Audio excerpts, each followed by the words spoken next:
I've seen a lot of desks in my life.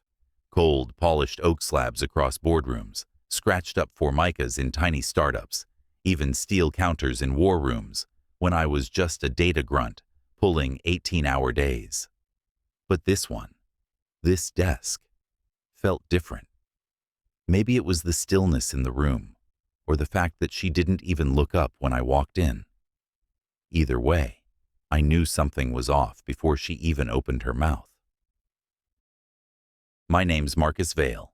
I'm 38 years old, and until about 2 hours ago, I was the Senior Vice President of Strategy and Growth at ArcLight Media, a digital branding firm that helped turn fading legacy brands into online juggernauts. I'd been with the company for 9 years, grew it from a 6-person operation above a frozen yogurt shop into a top-tier agency that closed deals at Cannes and got name-dropped on investor calls. My division alone generated over 74% of our revenue last fiscal year.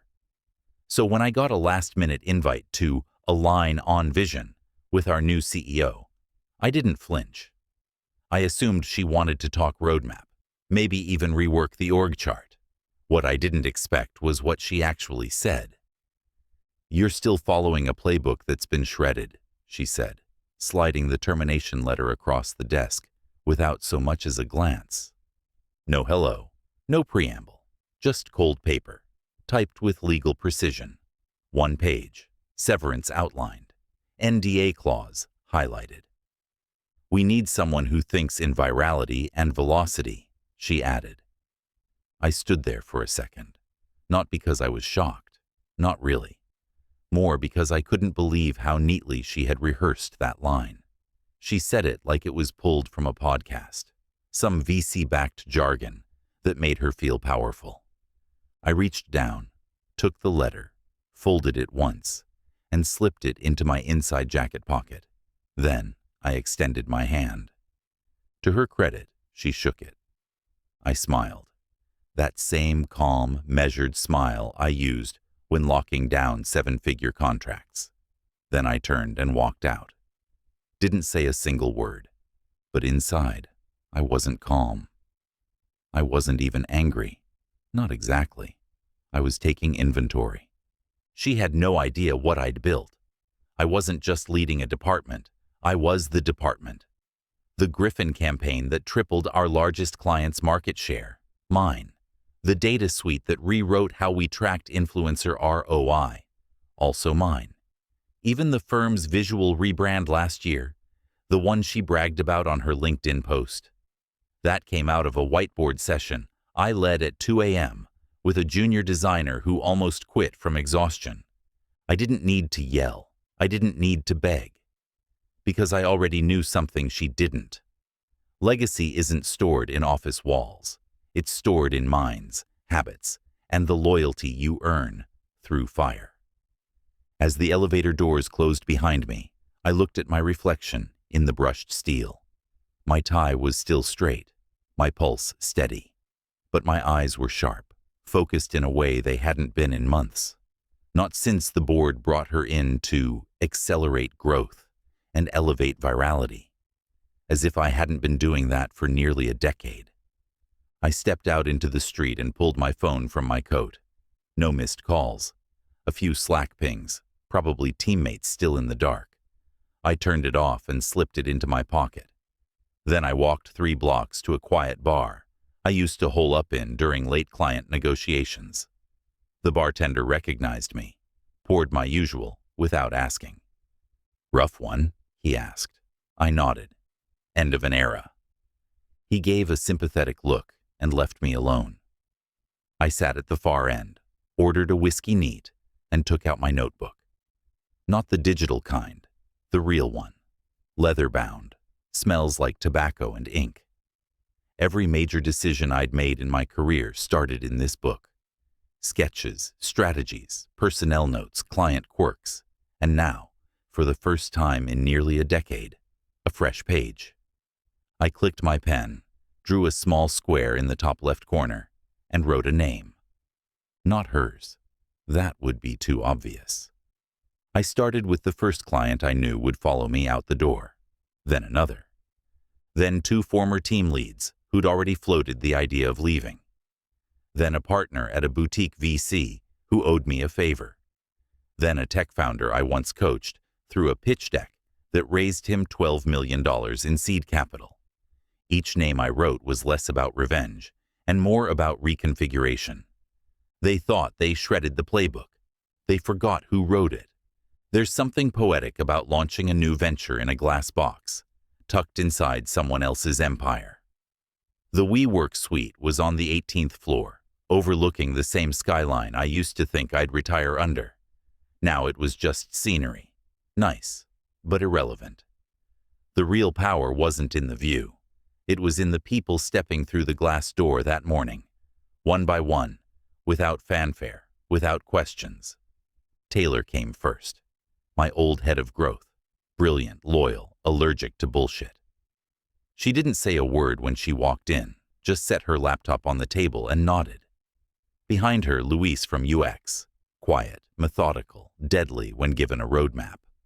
Then 2 engineers, a copy strategist, and finally Mel, our brand whisperer, who just muttered, "Took you long enough," and tossed a protein bar on my desk. I didn't ask them to quit. I didn't have to. The culture at ArcLight had shifted fast under the new regime. Sprints without strategy, jargon over judgment. Everyone here had felt it.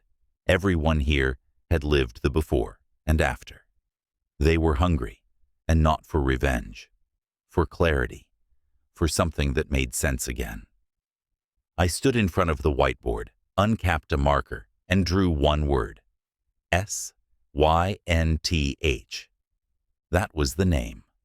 Not an acronym, just a clean, sharp sound. It fit what we were building.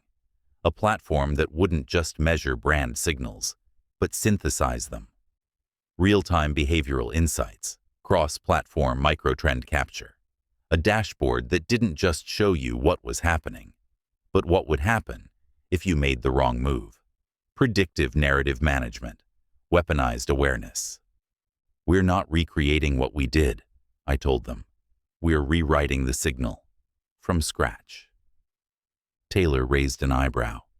You sure you want to go after them this directly? I'm not going after anyone, I said. I'm just making sure our clients don't fall for someone else's bad reception. Everyone nodded. They understood. This wasn't personal. It was precise. We had seed funding, quiet, clean, and anonymous. Eli Rothman, a VC who owed me after I introduced him to a founder that turned into his biggest Series B win. He wired the funds into a Delaware shell and gave me one line over encrypted signal: do it fast, do it clean. So we did. The first 2 weeks were triage. Build infrastructure, vet the AI models, design onboarding flows, clean up the UI.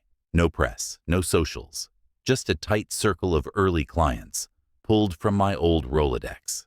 People who trusted me more than they trusted the brand I'd just left. And they were ready. Our first call was with Melissa Crane, CMO of a luxury skincare brand ArcLight used to brag about in pitch decks. She smiled when she saw my name pop up on the Zoom. I wondered how long it would take, she said. We were starting to feel off. The campaigns feel louder now, but not smarter. I didn't have to sell her, just showed her a prototype of our predictive tracker. She signed a 3-month pilot by the end of the call. That's how it went. Not a flood, but a steady drip of inbound leads that knew something was wrong, even if they didn't have the language for it. We gave them that language. We gave them foresight. By the end of the month, we had 6 clients, all of them previously ArcLight exclusives. But we weren't poaching, not directly. We were offering something ArcLight no longer knew how to provide. Grounded strategy with built-in speed. The kind that didn't need to shout. The kind that knew exactly when to whisper. Late one night, I stayed behind while the team went out for drinks. I sat in the dark, staring at a spreadsheet when I got a text from a former colleague who still worked at ArcLight. No greeting, just a screenshot. It was an internal Slack post from the new CMO. She was hyping up their upcoming Movement Matrix campaign, a recycled concept we had sketched half a year ago as a joke during a brainstorm session. It was supposed to be satire. They were actually using it. I stared at the screen and laughed. Not bitterly, not even smugly, just amused. They didn't even realize they were still living inside the playbook they claimed to have shredded. Good. That would make what came next even easier. The next morning, I met with Mel and Luis to finalize the back-end integration for a client migration tool. Taylor had 3 more discovery calls lined up that afternoon. We were still in stealth, but word was moving fast, faster than I expected. By week 5, someone from a major analytics platform reached out with an offer to partner, said they liked our tone, said we felt like Signal in a world of static. I liked that phrase, wrote it down in my notebook. The board hadn't noticed yet. The CEO definitely hadn't. But the numbers would start telling the story soon. And when they finally did, it wouldn't look like an attack. It would look like their signal just vanished. The first thing I noticed was the volume, not the noise level. Those were always low in conference spaces, all velvet carpeting and filtered lighting. But the frequency, the tone, it shifted the moment I stepped into the keynote room at Brandverge. People didn't rush up. They didn't wave. But they noticed. Whispers followed me like a faint bass line. Is that Marcus Vail? Didn't he build Griffin? Wait, why's he with Renalytics now? I didn't turn toward the voices, just kept walking, calm and slow, past the branded light walls and over-designed sponsor booths. I wasn't here to get attention. I was here to observe, like a ghost walking the halls of a building I once owned. And in some ways, I still did.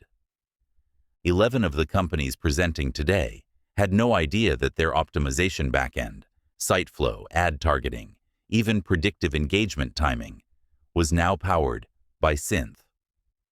White-labeled through a boutique front I'd partnered with 3 weeks ago. Fully legal, fully operational, invisible. They thought they were paying for a sleek dashboard built by some hip AI startup out of Copenhagen. What they were really doing was feeding me data. Their entire playbooks, in real time, dropped into our private analysis stack. It started with one trial client who didn't want to switch vendors, but needed better accuracy. We created a custom skin, wrapped it in Danish marketing copy, and gave them results within 2 weeks. That opened the door. Then Taylor landed 3 more accounts through second-degree contacts. Then Luis tightened the integration so cleanly that most of the execs didn't even realize their platforms had changed. By the time Brandverge rolled around, 11 of ArcLight's top clients were effectively running campaigns through my infrastructure again. They didn't even know it, and neither did ArcLight. Until now. 2 hours after the keynote, I sat in a private meeting suite across from a major analytics partner, one of the biggest data intermediaries on the East Coast. We'd met twice before, but this time, I brought numbers. He leaned back, flipping through the sheets. You're telling me you can forecast consumer resonance before market saturation? Within 3% margin, I said, across 6 verticals. He whistled low. That's not marketing.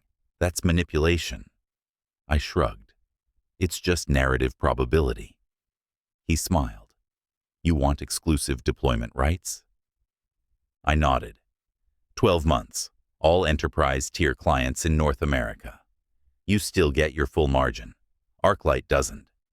He laughed, signed, and passed the folder back. That night, I didn't drink.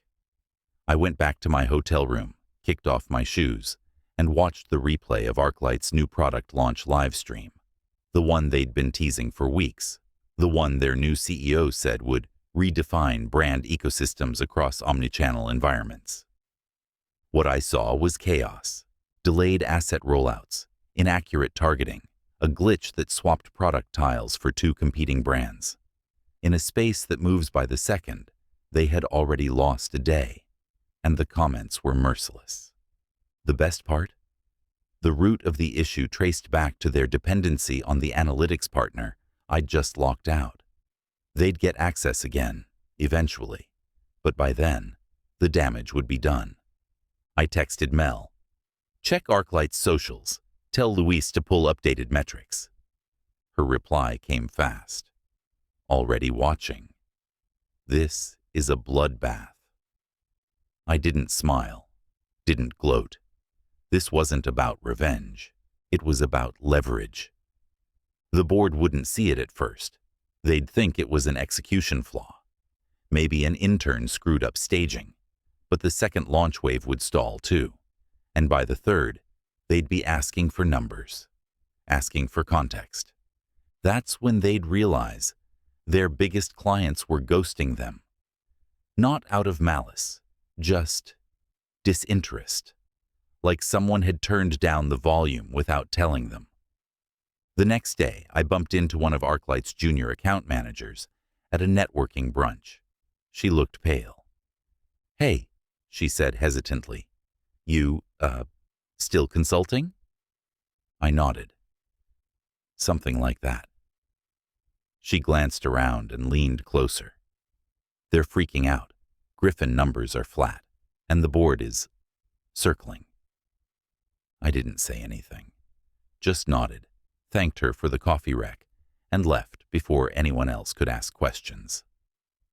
Back in the WeWork suite that evening, I updated the team. "We've locked out the analytics feed.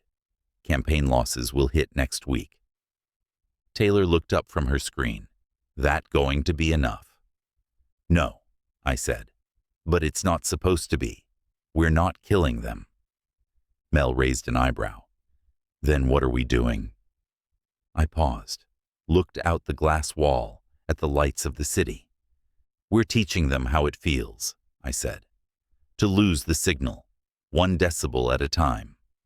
And I meant it, because when noise is all they have left, when the velocity drowns out the vision, they'll look for the person who still understands how signal works. And by then, I'll already be broadcasting from somewhere else. The first message came on a Tuesday morning, buried inside a string of spam in my personal inbox. No subject line, just a first name I recognized in the sender field. Lenore Kwan, board member, ArcLight Media. She was one of the quiet ones, the kind who rarely spoke during earnings calls, but always had the sharpest questions when it counted. All it said was, "Your name keeps coming up in closed sessions. If you want context, meet me. Neutral ground. Do see." Attached was a pin location, some off-the-grid T-bar in Westwood. No cameras, no reception. I didn't reply, just showed up. She was already seated in the back corner when I arrived, a small ceramic cup between her hands, eyes steady but unreadable. No pleasantries, no delay. She reached into her tote and slid a slim folder across the table. "Keep it. Nothing in there traces back to me." I opened it. Screenshots from internal Slack threads, campaign performance graphs, client feedback logs. They told a very simple story. Post me. The numbers cratered. Griffin was down 28%. 4 other accounts had missed. KP is 2 quarters in a row. And the chatter was growing louder. There was a line highlighted in yellow from an internal product update. One of the junior PMs had written, "Feels like we traded insight for noise. Every brief now starts with TikTok trends." I looked up. "Why are you showing me this?" "Because," Lenore said, sipping her tea, "you built half the company's core revenue streams, and they thought they could swap you out like a battery. Some of us didn't agree. Now they're wondering if you're behind the leak." I smiled. "I'm not." She raised an eyebrow. "But you could be." I didn't answer, just closed the folder, tucked it into my coat, and left. I didn't need to defend myself, not to her, not to anyone. The leak came 2 days later, Someone, anonymous of course, distributed a confidential internal memo comparing legacy strategy metrics against the new viral directive. Side by side. Brutal. Every major performance indicator down double digits. The memo didn't name names, but it didn't have to. Anyone in the industry could read between the lines. By noon, it was on private Discord servers. By 5, it hit Ad Week. The CEO released a statement. Buzzwords stacked like sandbags. Growth inflection, trend-forward recalibration, strategic exploration of disruptive engagement. No acknowledgement of the failure, just noise. But noise doesn't buy time when clients start pulling budget. Mel texted me the link that night with 3 words. "You saw this?" I replied, "Predicted it." And I had. It wasn't arrogance, just pattern recognition. Systems break when you remove spine and replace it with sugar. You can dress strategy in new clothes, but if the bones aren't right, the body collapses. The next day, I got a voice memo. It was Felix, one of my former lieutenants, still inside, still loyal. I played it on speaker, sitting in the corner of our suite while the team finalized 2 new dashboards for client rollouts. "She's losing grip," his voice said. "The board's talking interim leadership. She doesn't know who to blame anymore. Legal's pulling old contracts to see if they can trace you. They're grasping." I played it again, and then deleted it. We were already 3 moves ahead. The analytics pipeline was ours now. The top-tier clients, ours. The future, already in beta with Synth V2. This wasn't about payback. It wasn't even about her anymore. She was just the placeholder in a system that forgot where its signal came from. That night, I walked home through the city. No car, no entourage, no rush. Just a man in a coat, thinking about a strategy meeting that never happened, and a hand I shook as I walked out the door in silence. It was almost poetic. The firm that once ran on signal had become pure static, and I didn't have to lift a finger to make it happen. I just removed the frequency, the clarity, the thing they thought they didn't need anymore. It turns out, when you unplug the backbone of a system, it doesn't explode. It fades, quietly. And by the time they realize what they've lost, it's already too late. The house was all glass and pine and silence. No clocks, no screens, just the ocean, a half-mile out beyond the tall grass, and the scent of cedar smoke curling from the fire pit like a slow exhale. The kind of place that made people forget their metrics and remember their instincts. It had taken months to put together the retreat. 6 founders, 3 CMOs, 1 strategy officer from a multinational who had slipped me his business card 6 months ago, under the table at Brandverge. All of them had built things, lost things, made hard calls in quiet rooms. I didn't invite anyone who needed a deck to explain what they believed. No presentations, no slides, just a single rule: speak plainly, or not at all. We sat in a half-circle of low wooden chairs around the fire, drinks in hand, shoes off. Taylor was there too, off to the side, not as staff, never that, but as a peer. She was the one who had suggested we do this not as a conference, but a conversation. We opened with stories, one by one. Not the polished keynote kind, the real ones. Mistakes that almost cost everything. Wins that felt worse than losses. People they had trusted who vanished. People they didn't who showed up when it mattered. When it came around to me, I didn't talk about ArcLight. I didn't talk about Synth either. I talked about silence. About how, in the noise of viral charts and pitch deck buzzwords, we forget the weight of stillness. The kind that lets a strategy breathe before you send it out into the world. That's when Elena, founder of a design lab that just got acquired, looked at me through the firelight and said, "You didn't just change the signal. You changed the station." The group went quiet for a moment. Just the crackle of wood, the sound of someone pouring a second glass. Later that night, after everyone had drifted off to their rooms or out to the cliffs, I stayed behind. The air had cooled. My drink was low. I sat on the porch with my feet up, wrapped in a knit throw someone had left on the back of the chair, and lit a cigar I'd been saving since the Griffin deal closed 3 years ago. It tasted better now, not because of the smoke, but because there was no bitterness left on my tongue. I didn't check my phone. Didn't need to. There was nothing urgent that couldn't wait until the fire died down. That's when I heard it. The crunch of tires over gravel. Not fast. Deliberate. A black courier van, headlights off, rolling up to the edge of the long driveway. The driver stepped out, nodded once, and handed me a small envelope. No words, no pen to sign. Just a quiet exit as he reversed into the dark and disappeared.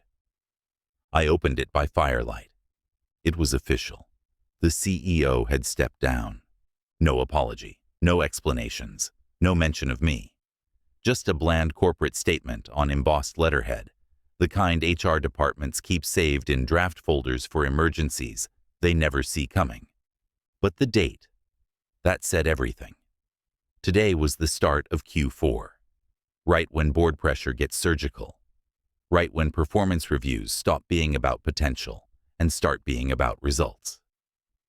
I stared at the letter for a long time, then folded it once, clean and sharp, and placed it in the flames. It curled slow, ash before smoke. I thought about her words, the day she fired me, that polished line, rehearsed like an audition. We need someone who thinks in virality and velocity. I remember how she never even looked up. I wondered if she ever looked down. At the numbers, at the erosion, at the clients quietly slipping away through invisible doors I had left ajar. Probably not. That was always the problem. She never saw the current beneath the surface, just the splash. As the last corner of the envelope blackened, I leaned back and let the night stretch around me. The house was quiet now, the signal steady, and for the first time in a long time, I didn't feel the need to build something, or break something, or prove anything at all. Turns out, I didn't need to chase attention. I just had to let it find the signal,